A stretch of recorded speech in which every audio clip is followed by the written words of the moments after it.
Halo, apa kabar kalian semua? Di video kali ini kita menepatin request dari kalian semua, yaitu bahas ulang ponsel dari Infinix Zero 30 ini. Jadi gimana buat pengalamannya, apa aja pahit manisnya bareng ponsel Infinix Zero 30 ini? Langsung aja kita masuk ke video pembahasannya. Yang pertama tentunya kita bahas dari segi tampilan ataupun desain dan juga body Infinix Zero 30. Nah, buat urusan desain, ponsel ini menurut saya emang yang terbaik di harga 2 jutaan rupiah. Selain memiliki body yang menurut saya cukup enak di tangan, karena bodinya tipis dan juga cukup ringan, ponsel dari Infinix Zero 30 juga menurutku udah terasa mewah banget. Selain memiliki tampilan layar melengkung, buat warna dan juga kualitas gambar yang dihasilkan waktu kita pakai buat nonton konten di YouTube, ponsel ini menurutku udah adem banget di mata. Kemudian buat dual speaker stereonya juga menurutku udah balance, jadi buat speaker atas dan juga speaker bawah itu seimbang. Ngomongin soal YouTube sekarang ini di ponsel Infinix Zero 30 ya, ini ponsel udah nggak bisa kita pakai buat muter konten di latar belakang. Lebih tepatnya nggak cuman di ponsel Infinix Zero 30 saja, tapi Note 30 dan juga GT10 Pro yang udah kita bahas kemarin itu sama aja nggak bisa. Cuman anehnya di ponsel Infinix Zero 30 ini kan bisa dibilang ponsel seri unggulan ya dari ponsel Infinix series. Lebih tepatnya seri Zero itu seri tertinggi, kemudian GT dan juga buat varian Note-nya. Tapi buat varian GT dan juga Note 30 yang kita miliki itu malah udah dapat update patch Desember. Tapi di ponsel Zero 30 ini malah belum memiliki update sistem tersebut. Ya nggak tahu juga sih, tapi yang pasti di ponsel Infinix Zero 30 ini nantinya bakalan dapat update Android versi 14. Dan tenang aja karena buat Infinix Note 30 series juga bakalan dapat sistem Android 14 tersebut. Jadi kalian tunggu aja buat tanggal mainnya biar bisa ngerasain Android versi 14 dan juga XOS versi 14 di ponsel Infinix Note 30 series kalian. Kemudian waktu kita pakai buat multitasking, ponsel dari Infinix Zero 30 ini menurutku udah kerasa enak kok, nyaman juga buat kita pakai. Apalagi kalau kita lagi melakukan panggilan video WhatsApp. Nah, ketika kita lagi video call atau VC di ponsel Infinix Zero 30 ini punya fitur yang menurutku cukup menarik. Entah ini bawaan dari update yang terakhir atau bawaan dari pertama kali beli. Tapi setahu saya sih fitur ini baru aja muncul setelah kita melakukan update sistem. Jadi waktu kita VC, kita tuh bisa pakai stiker atau pakai emoticon, emoji. Buat pilihannya juga banyak banget, kalian bisa modif sendiri, mau pakai tampilan rambut yang kayak gimana, stylenya kayak gimana, kalian bisa otak-atik sendiri. Dan buat kalian juga yang belum tahu gimana cara ngaktifinnya, langsung aja masuk di bagian pengaturan, kalian klik bagian fitur spesial, kemudian kita pilih ini ya, pendorong sosial, dan kalian klik aja di bagian emoji, tinggal kalian aktifin. Nanti waktu kita melakukan panggilan video WhatsApp, kalian bisa mengaktifkan fitur ini ya, bisa kita pakai buat seru-seruan lah. Wajahnya bisa kita ubah pakai emoji, kemudian audionya juga tentu masih bisa banget buat kita ubah. Nah, ngomongin soal audio ini kayaknya perlu kita bahas juga ya, karena waktu kita lagi masuk di UI game atau game UI di ponsel Infinix Zero 30, sekarang ini buat pengubah suaranya di ponsel saya udah nggak ada. Dan itu kayaknya sih di semua ponsel Infinix yang saya punya. Lebih tepatnya buat ponsel terbaru Infinix yang udah launching di tahun kemarin, tahun 2023 ya. Tapi waktu kita upload video kemarin tentang pembahasan update sistem di kedua ponsel, nah ternyata itu masih ada kok yang katanya masih bisa melakukan pengubah suara waktu lagi main game. Nah, ngomongin soal game, ponsel dari Infinix Zero 30 ini tentu memiliki chipset dengan performa yang sangat powerful dari MediaTek Helio G99. Namun kalau menurut saya pribadi, performanya kayak kurang powerful deh di ponsel Infinix Zero 30 ini, karena waktu kita pakai buat main game Mobile Legends, terutama waktu lagi war ya, itu sering banget nge-lag, kemudian sering banget kayak keluar suara glitch gitu. Pasti kalian paham ya yang saya maksud.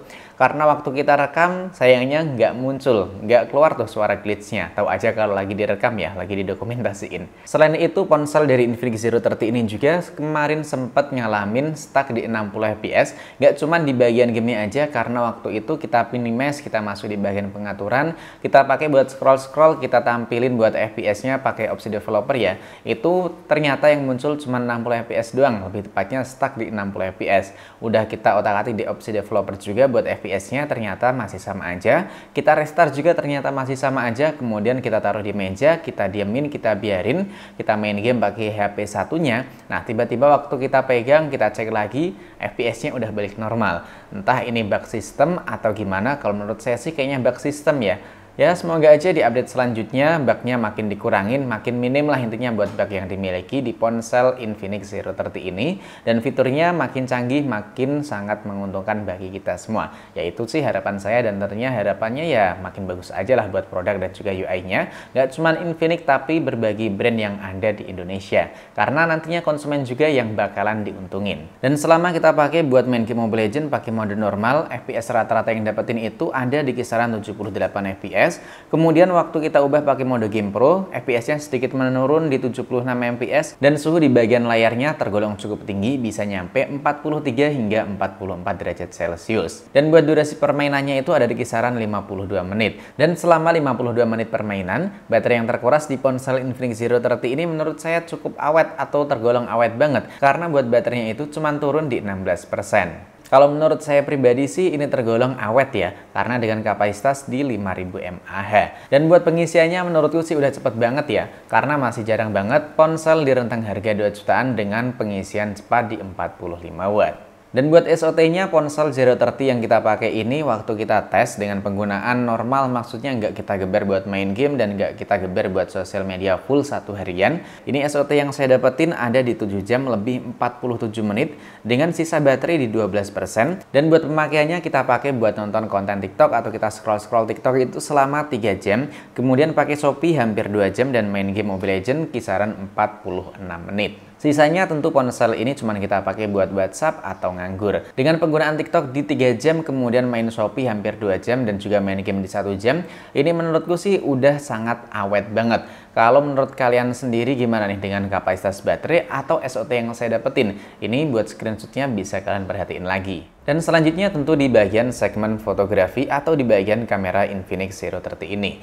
Nah, buat kameranya menurutku udah tergolong bagus banget di rentang harga 2-3 juta rupiah. Karena buat hasilnya menurutku di siang ataupun di malam hari, yang penting buat kondisi cahayanya itu mendukung ya. Tapi kalau di malam hari ya tentunya tergantung kondisi cahayanya juga. Kalau gelap-gelap banget ya tentu buat gambarnya nggak bisa maksimal. Ditambah lagi buat kamera dari ponsel Infinix Zero 30 ini bisa melakukan perekaman di 1080-60 fps buat kamera depan ataupun kamera belakang, dan bisa merekam video hingga resolusi 2K 30 fps baik itu kamera depan ataupun kamera belakangnya. Sekarang ini kita membahas buat kekurangan dari ponsel Infinix Zero 30. Nah, kalau menurut saya pribadi atau pengalaman penggunaan saya nih ya, selama saya nyobain ponsel Infinix, kebanyakan itu emang di bagian layarnya suka nge-freeze di 60 Hz.